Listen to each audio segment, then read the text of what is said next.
Hello and welcome back to Random Reviews. Well, something a bit different today.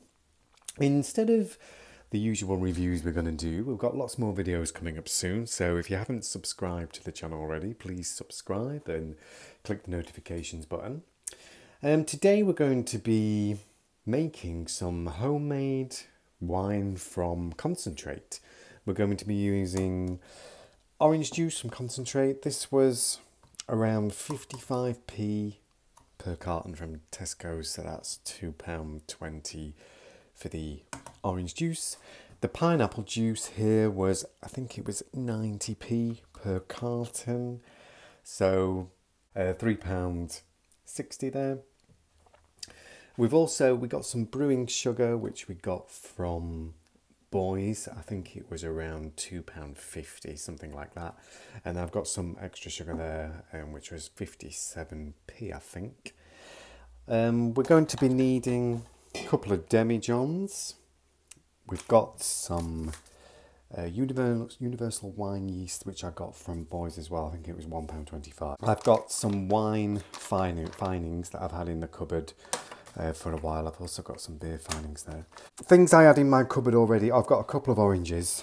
I'm going to put one in each just for some natural juice to go in, just to bump up the flavour with them. I've also got a couple of these bung things to go in the top, airlocks.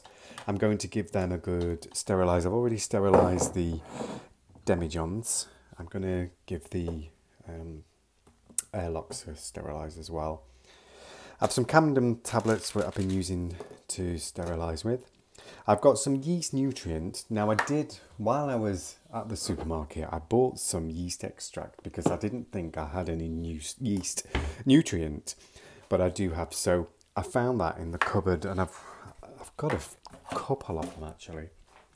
I've got some stabiliser, which stops the process when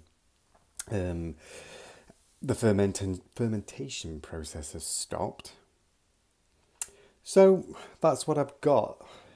I already had these in the cupboard. I think I bought these obviously from Wilko's there. I think there was around between £1 and £2 for the stabiliser and the yeast nutrient, and that I think they was only about 99p, and they last for ages. So with the sugar and the yeast and the juices, taking them out and a couple of oranges, I already had the finings. It's under £10 for the whole lot. So I'm going to make a batch of orange wine and a batch of pineapple wine as well. So first things first, get the juice into the demijohns. So to save you watching me put all those cartons into the demijohns, I've just done that. So there's 4 cartons in there of orange juice from concentrate, and there's 4 cartons of pineapple juice from concentrate from 100% pure juice. So the next part, I've got to add the sugar. Now, some of the recipes I've seen online recommend to use a whole kilogram of sugar. I'm not sure if I'm going to use a whole kilogram because I don't want it to be around 15-16%. I like my wine to be around 12, okay? So I don't think I'm going to be using a whole kilogram per demijohn. You're probably thinking I've left a gap, which I have. Now this is for a reason, because the orange juice wine really bubbles up and gets really quite violent. The pineapple wine, not so much, but I'm just going to leave this gap with each, and there'll probably still be some spillage, and I'll probably have to change the bungs and stuff, the airlocks, because I've got a feeling that will spew out and make a mess everywhere. But I'm going to keep them in the kitchen, probably near the draining board, so if they do spew out within the first few days or the first week, they won't ruin anywhere in the house. So the next thing is I'm going to work out how much sugar I'm going to put in each, but I don't think I'm going to put a kilogram of sugar in each because I don't want the wine that strong. So I'll be back after I put the sugar in. Right, so we've added the sugar.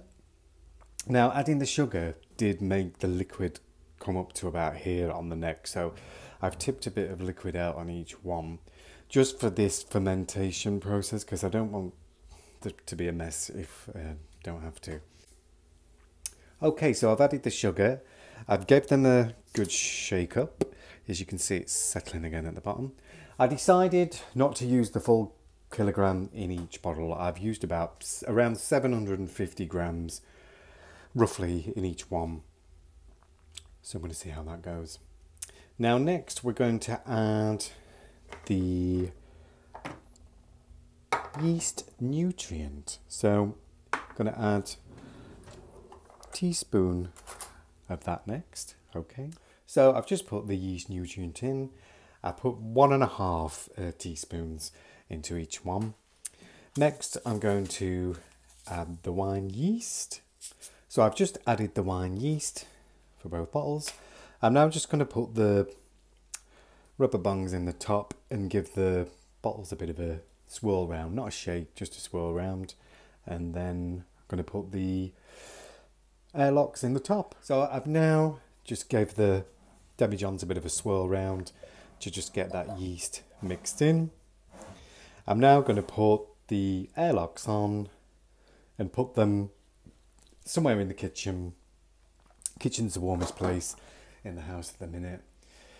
Possibly move them to a back bedroom once the fermentation process has kicked in, and once the rapid bubbling and everything stopped. It's because I don't want mess and stuff spraying everywhere. So this is my attempt at some pineapple wine and some orange juice wine. Probably somebody watching might think I've done something wrong. Just mention in the comments. So I'll hopefully be back in a few weeks' time with a video where I'm going to be racking it off, bottling it, and then tasting it. So I hope you like this video. I'm not a professional wine maker or anything, but I've done wine from kits before and it's turned out pretty well. So I just thought I'd have a go at these and then review them. Possibly in about a month's time I'll be reviewing them. Okay, thanks for watching. Remember to click the subscribe button and the notifications button, and I'll be back soon. Bye for now.